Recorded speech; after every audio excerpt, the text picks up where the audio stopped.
would you guys do if I didn't come the first 10 minutes? Wait for you. We worried to We death. I just commented, you're usually here a couple minutes beforehand, Yeah, so. they'll look for you. It would be very uncommon. We'll go look It for would be you. very uncommon. I was hoping you'd say you'd leave because I thought that's what the heck we could do Sunday, is just show up late and hope they cancel the frickin' game. So, An Amber Alert. yeah, if you guys, no, what's the opposite of amber? I'm an old guy. Okay, is that guy's over 65? He's gone missing. Gray Yeah. male. Yeah, gray. Wasn't there a Western one time, or maybe it's a part of a Western, an outlaw group, a gang that couldn't shoot straight? That's the way I feel about my team, and Tony may feel the same way. I don't know, you'd have to talk to Tony, but was it a Western or just It was a Jimmy Breslin book, wasn't it? I don't know, I thought it was a Western or something or other, but other than that, what you guys got going on? Any update on Armando? Yes, 99.99999 that he would not play. He is walking, he's not on crutches, but it ballooned up, it was big, and so I just don't see anything anyway in the world he would play. Officially, it's a sprained ankle, x-rays were negative, so it's Yeah. officially sprained left ankle. Did it in timetable or anything? No, and they don't do that anymore. Anybody tells you they're guessing, so I tell my guys, don't guess, God almighty. The other night, you said twice that you had no answers. Was that a frustration thing just about what occurred that night, or was that something, when you look at your team? A little bit of both. I was frustrated, and it's we didn't play well, we didn't compete well, we didn't execute well. I've gotten my butt beat before. That's I'm still alive, but that was in the top 3 most frustrating of all time because we didn't do anything that I liked. And I'm serious. I told them at halftime I felt like I was lucky. We were down 2. We'd have been out rebounded by 9, and we shot 27% or whatever it was in the first half. I didn't think we'd get worse, and we got worse. And so, no, it was a little bit of both. At that time, when a coach says something immediately after the game, you should always take it with a grain of salt because he really hasn't had that opportunity to see it over again. And but it was frustrating. Still is frustrating. The good news is we didn't practice yesterday. They had the day off to help get them ready for exams. Exams were this morning. And my teams have always, not always, every now and then during the course of our career, one of those games around exams, we sort of screw it up a little bit. But I don't remember ever doing it as badly as this one. So I went recruiting yesterday, and that was really good for me and a million times better for them. Is this just not a team that's as good shooting as other teams, or is there more to it that you've seen, that you've noticed? Yes, both. We're not pushing the pace enough to get easy ones. We don't have runners. We don't have the initial post option that a Tyler Hansbrough, a Sean May, some of those guys, Kennedy Meeks and Isaiah Hicks would give us even down there. So we don't have that, and then the guys aren't running enough. And when the bottom line is the ball's not going in the basket enough. And we used to get more easy ones than we got, and I'm not giving up because I think that this can be a good running team. We've just got to run better. Is there one primary focus right now, or is it just everything? For them right now, it's being alive at the end of practice should be their biggest focus. And also for me, the same thing. There could be a hit man that they bring in, or it could die of a heart attack, that kind of thing. But that should be everybody's focus. I'm not looking long term. I'm really not. We got to get better today. We did not get better against Ohio State. And don't take away from Chris's club. I mean, they did some nice things and did some things that we thought they would do and were successful at. I mean, Washington, for example, in the scouting report, very hot from 3 now. You got to get out to covering. You only made 4 in the first half. I mean, so those kind of things are perplexing to me. But no, we're not going to. I'm not looking what may happen in January or something. We got to get better today and try to take those things that we focus on. And we got. It's hard. It's hard right now. I mean, ideally, we're going to practice for 90 minutes and have a 90-minute film session. And that's hard for me to even try to do because they got exams. We got guys that, we changed our practice tomorrow. We were going to practice at noon. We moved it back. We have like 7 guys that have exams tomorrow. But on Sunday afternoon, nobody's going to give a darn about that. But so that's ideally would be what I would like to do, but I don't even know if I can do that. The lack of running, is it a conditioning issue with the team or just not? No, I mean, we can run, and physically they can do some things. It's just attention to the detail and doing it consistently, doing it intelligently. It's right now, okay, it's a failure of everybody on our team, and including the head coach, because I've never had a team that I couldn't get to run. And I'm getting darn sick and tired of talking about it with this group. Justin was asked today what the problem with the scoring was, and he gave a fairly long list of reasons, but he really focused in the half court, once the secondary break is there and you guys reset. He said you're not getting a lot of open shots because guys are not setting good screens, they're not coming off the screens properly. He said it's pretty much, just fix that, there'll be more open shots and the percentages will go up. Is it that simple? No. That's the reason he's not coaching. That is a huge problem in the half court, in our freelance. But we were on set play the other night, and the guy went the wrong freaking way. I mean, this is 40, practice 42, 43, or 44 today. I mean, come on. And so one of the biggest issues in our freelance is not setting and using screens properly. But your first part of his statement that I didn't hear was probably right, because we're not running, we're not doing this, we're not doing this, we're not doing this. Kind of said what you had said the other day. Yeah, it's just so many things. Can you explain to us, break it down? Y'all can't understand. I'm serious. No, I mean, I want to know, when the team isn't running as fast as you would like them to, how does that, take away from what you want to do as a coach? Well, go back and look. Our goal every game is to have 1 or 2 that we score with 24, 25 seconds left on the shot clock. We haven't done that one time this year. And our teams in the past have been able to do it. And so either I've gotten awfully dumb really quick, or dumber maybe, but done that really, really quick, or they're not running. And it's pretty damn simple. That's all it is. But I'm wondering, based on how your offense runs when they're not running as fast, when they don't run, how does that break things down for what you like to do? I mean, No, I understand, but you guys don't freaking understand enough. I thought you kind of answered in the first question where you said not getting his easy basket, not getting that post Well, up. and that think kind of stuff. this, all right, if we're running, we're getting easy baskets, okay? And if we're running, what else are we doing? They're not getting offensive rebounds because they're sending guys back, worried about our break. Heck, if I was playing against us right now, I'd get on my scooter and do figure eights running back, because hell, ain't no sense running back against us. But I mean, you think about it, and I'm not trying to put you down, but you don't understand. Nobody in here understands. Nobody. You wouldn't understand if you write articles for the next 500 years. You coach 500 games, you'll understand. When we run the break, we score. All right, now then they're so afraid of the break that they don't go to offensive rebound themselves. They send 2 or 3 guys back to stop our break. All right, so they're back there wondering what was coming at them. Okay, so they're not getting picked up properly, because the first 2 or 3 guys getting back, what does our first big guy do that I said a minute ago? He's got to run to the front of the rim. So who's back for them? The point guard. So the point guard's got to pick up the big guy.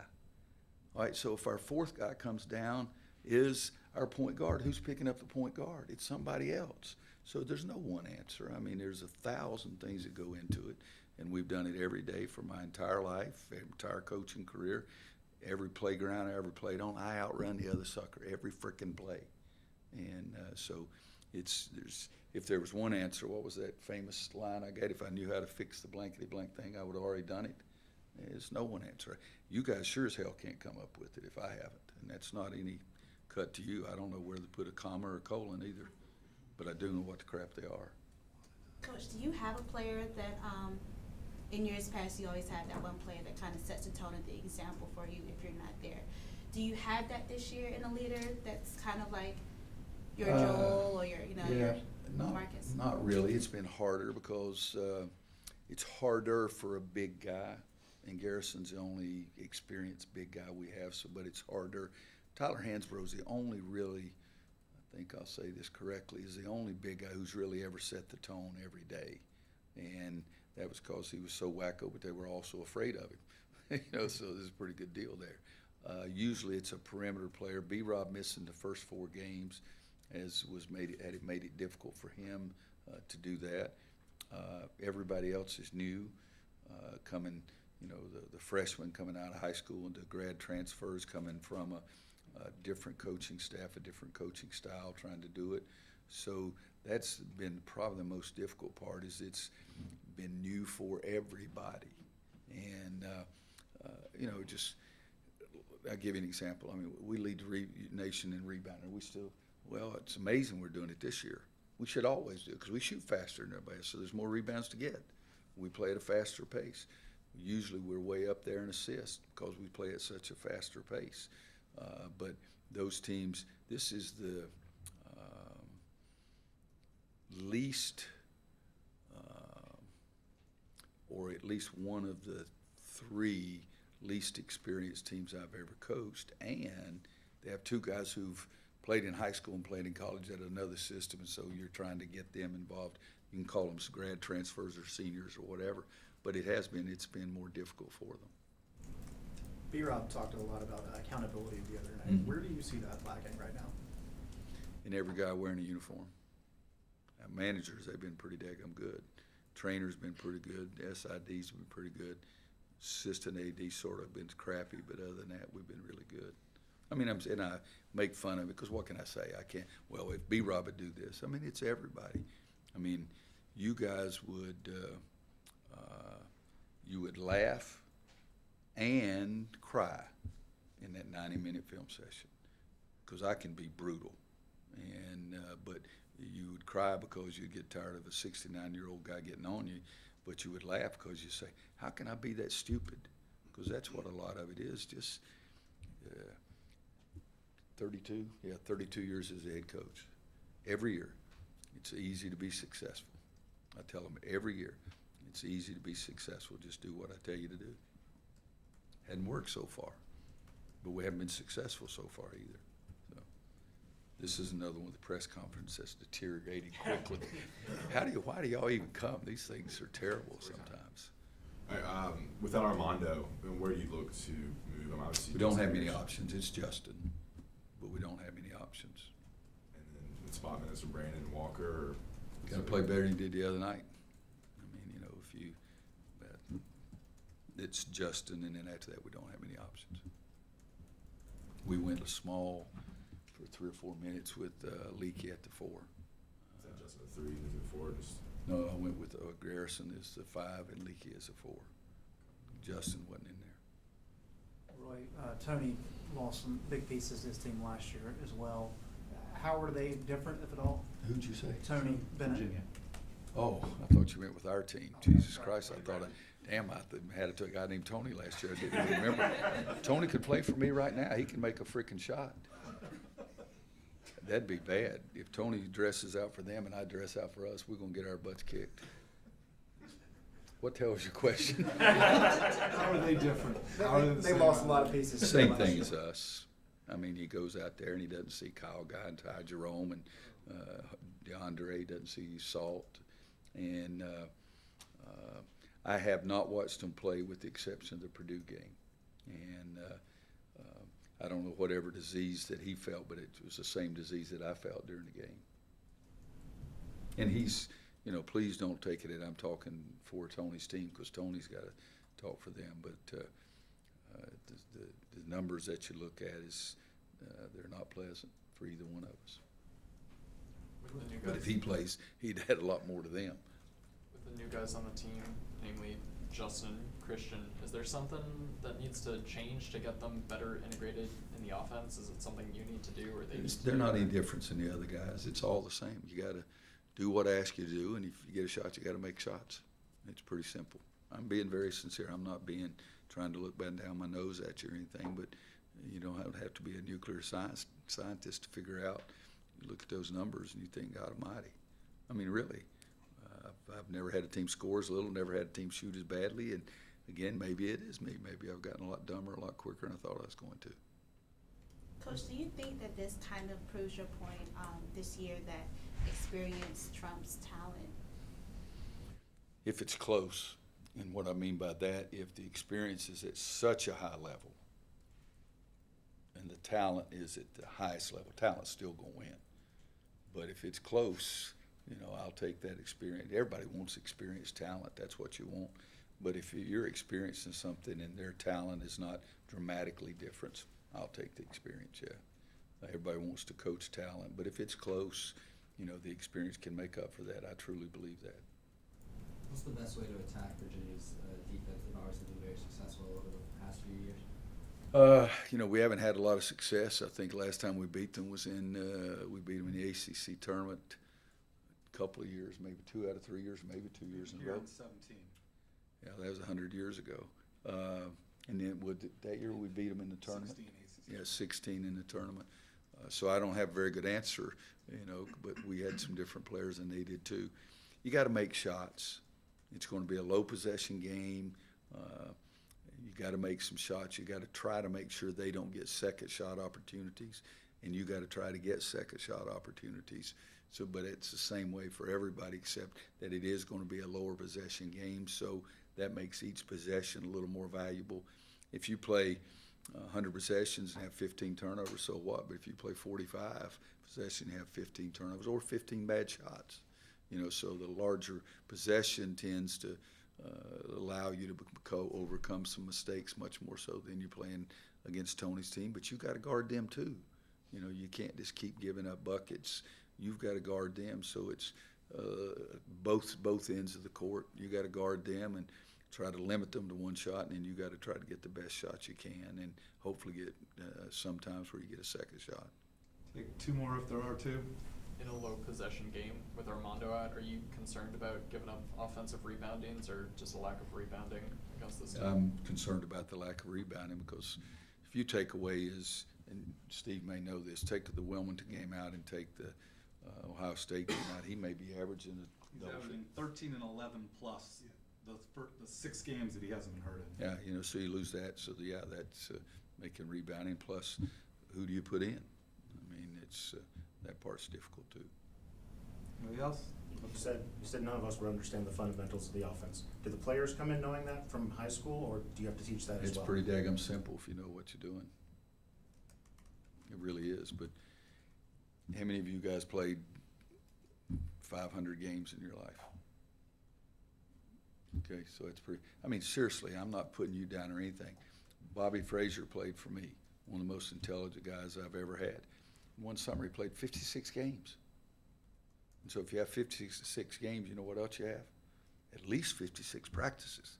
So these kids nowadays, I mean, they play, it's in some ways some people say, and I probably agree with them, play too many games.